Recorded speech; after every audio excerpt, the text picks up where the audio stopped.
इस कार्यक्रम के प्रायोजक हैं जय किशन चेतवानी, जय की समाज सेवी बीना।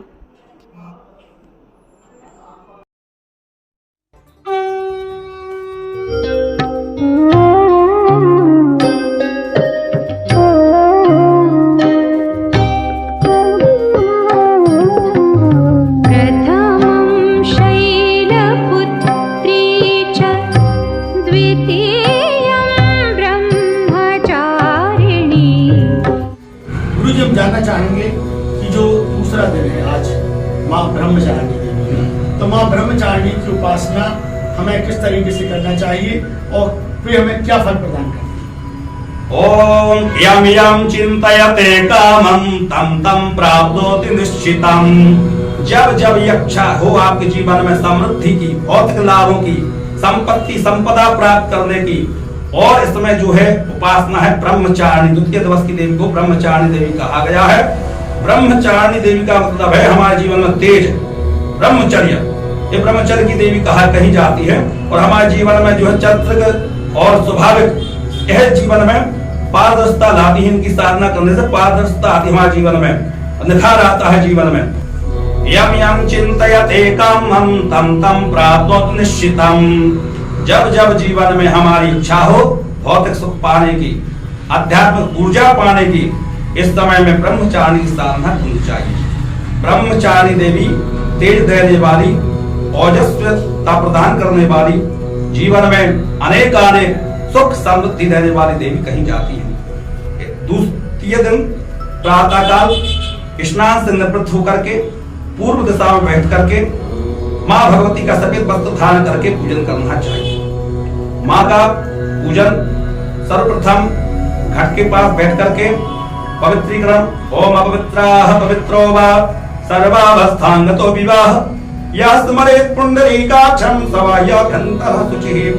है मंत्र बोले जल अर्पण कर। यदि मंत्र नहीं आता है ओम गंगाय नमः, नर्मदाय नमः जल छिड़कने, हाथ में सीधे 3 बार आचमन करना जल लेकर, ओम केशवाय नमः, ओम नारायणाय नमः, ओम माधवाय नमः, इस प्रकार जल आचमन कर ले।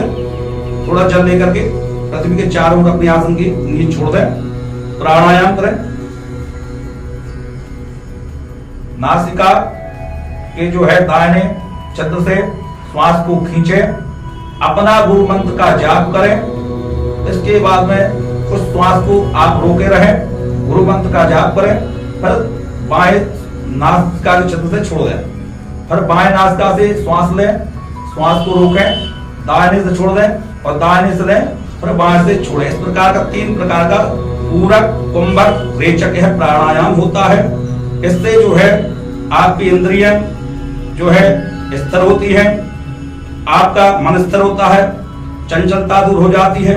फिर इसके बाद जो आप साधना करते हैं उसकी परिपक्वता आपको प्राप्त हो जाती है। ब्रह्मचारिणी देवी का पूजन पहले आप ध्यान करें। हे माँ ब्रह्मचारिणी, हमारे जीवन में पवित्रता है, चारित्रिक दोष जो है हमारे जीवन में इस जन्म में, पूर्व जन्म में जो हमने पाप कर्म किए हो, कर्म किए हो, उनसे हमें निवृत्ति हो।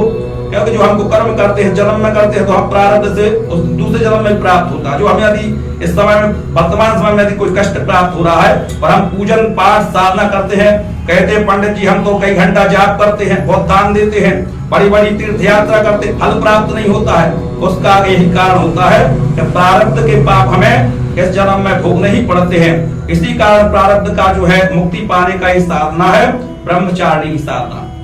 इस दिन माँ का संकल्प करिए, माँ आपका पूजन करते हैं, दिन भर हम सात्विक रहेंगे, भक्ति भाव से आपका पूजन करेंगे और सबके प्रति दया भाव रखेंगे, सबके प्रति अच्छे भाव रखें। सर्वे भवन्तु सुखिनः, सर्वे सन्तु निरामयः, सर्वे भद्राणि पश्यन्तु माँ काचित् उपद्रवः भवेत्। भगवान गणेश गौरी का चंदन अक्षत पुष्प से पूजन करें।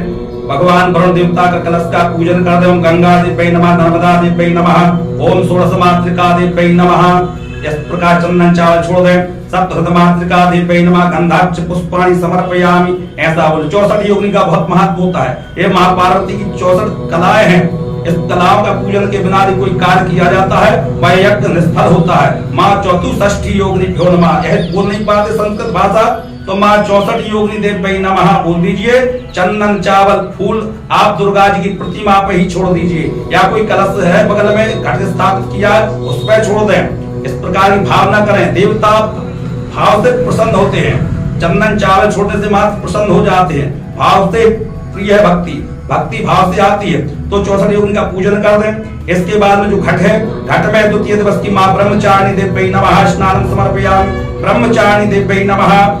सुंदर अलंकृत भगवती को वस्त्र अर्पण करें। मां को चंदन, सुगंधित पुष्प, बिल्वपत्र, चमेली के पुष्प, रात रानी के पुष्प, कनेर के पुष्प, गुलाब के पुष्प 108 मात्रा में हो तो चढ़ाइए, अर्चन करिए। माँ को कुमकुम चढ़ाइए। श्रृंगार की सामग्री होती है, मेहंदी महल इत्यादि अर्पण करिए। सौभाग्य सामग्री चढ़ाइए। देवी को धूप दिखाइए, दीप दिखाइए। पान का पत्र लीजिए। पान के पत्र पर आप जो है गुड़ से बने हुए मिष्ठान माँ को प्रिय है, यह अर्पण करिए। माँ को दही दूध प्रिय है, यह भगवती को चांदी का पात्र हो उसमें अर्पण करिए। छोले का पत्ते का दोना हो उसमें रख करके करिए, विशेष फल प्राप्त होता है। यह चंद्रमा की अधिष्ठात्री देवी कही जाती है ब्रह्मचारिणी। जिनका चंद्रमा कमजोर होता है, कुंडली में काल सर्प दोष आदि नाना प्रकार के काल सर्प योग के कारण परेशानियां होती, मानसिक अशांति रहती है, उनको यह ब्रह्मचारिणी की साधना विशेष फलदायी होती है। उनको खीर का भोग अर्पण करना चाहिए ब्रह्मचारिणी देवी को, दही का भोग, दूध का भोग, गुड़ के बने पकवानों का भोग, भगवती को जायफल का भोग अर्पण करके तत्सद श्री जगदम्बार्पण मस्तु बोल करके जल छोड़ें। भगवती को नाना प्रकार के विशेष अर्घ बनाए। अर्घ बोलते हैं, एक पात्र ले लें, पात्र में जल डालें, हल्दी डालें, सुगंधित चंदन डालें, पुष्प अक्षत डालें, लौंग इलायची डालें, जायफल डालें। यदि कोई भी गलती, कोई सामग्री नहीं चढ़ा पाए हो तो उसका विशेष अर्घ देने से वह त्रुटि दूर हो जाती है और उसका हमें पूर्ण फल प्राप्त होता है। विशेष अर्घ अर्पण कर दें और प्रार्थना करें। सर्व मंगल मांगल्ये शिवे सर्वार्थ साधिके शरण्ये त्र्यंबके गौरी नारायणी नमोस्तुते। या देवी सर्वभूतेषु शक्ति रूपेण संस्थिता नमस्तस्यै नमस्तस्यै नमस्तस्यै नमो नमः। यह बोल करके हमारे शास्त्रों में यदि आप दुर्गा सप्तशती का पूर्ण पाठ नहीं कर पाते हैं तो इसमें एक विधान बतलाया है, सिद्ध कुंजिका स्तोत्र का पाठ। यह सभी मंत्रों में श्रेष्ठ मंत्र है सिद्ध कुंजिका स्तोत्र। यह चाबी है तंत्र मंत्र यंत्र की।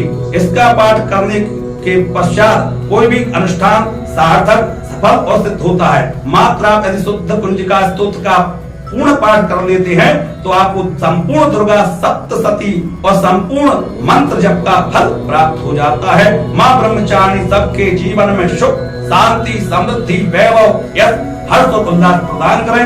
ओम ब्रह्मचारिणी नमो नमः। इस कार्यक्रम के प्रायोजक हैं जय किशन चेतवानी, जय की समाज सेवी बीना।